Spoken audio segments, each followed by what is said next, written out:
রামুতে ৭০, ৮০ ও ৯০ দশকের ক্রীড়া নৈপুণ্যের অধিকারী সাবেক খেলোয়াড়দের অংশগ্রহণে প্রীতি ফুটবল ম্যাচ অনুষ্ঠিত হয়েছে।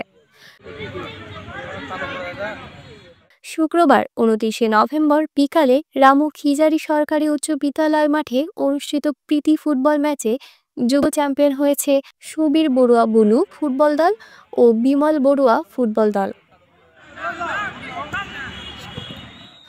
ঢাকা, চট্টগ্রাম, কক্সবাজার স্টেডিয়ামের ক্রীড়া নৈপুণ্যের অধিকারী সাবেক ফুটবলার রামু সোনালী অতীত ফুটবল ক্লাবের সদস্যরা এ প্রীতি ফুটবল ম্যাচে অংশ নেন।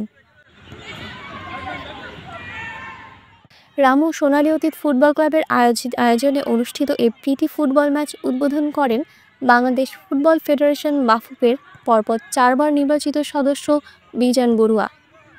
রামু সোনালী অতীত ফুটবল ক্লাবের সভাপতি পলক বড়ুয়া আপুর সভাপতিত্বে অনুষ্ঠিত প্রীতি ফুটবল ম্যাচ উদ্বোধন অনুষ্ঠানে বক্তৃতা করেন রামু ক্রীড়া সংস্থার সাবেক সাধারণ সম্পাদক সুবীর বড়ুয়া বুলু, রামু ক্রীড়া সংস্থার সাবেক সহ-সভাপতি কিশোর বড়ুয়া, কক্সবাজার সোনালী অতীত ফুটবল ক্লাবের সাধারণ সম্পাদক সিদ্দিক আহমেদ, রামু ব্রাদার্স ইউনিয়নের সভাপতি মোহাম্মদ নবু আলম, রামু সোনালী অতীত ফুটবল ক্লাবের সাবেক আহ্বায়ক তরুপ বড়ুয়া, রামু চৌমুহনী বণিক সমবায় সমিতির সভাপতি Mohammad Ruhul Amin Rocky, Ramu football training সেন্টারের পরিচালক সুপন বড়ুয়া শিপন।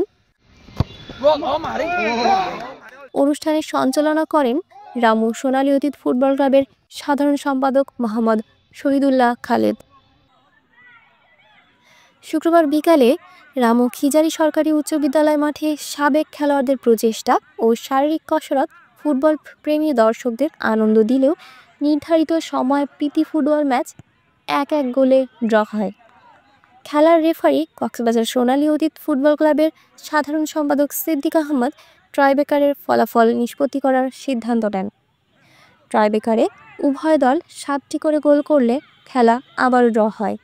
ফলে সুবীর বড়ুয়া বুলু ফুটবল দল বনাম বিমল বড়ুয়া ফুটবল দল উভয় দলকে যোগ্য চ্যাম্পিয়ন ঘোষণা করা হয়।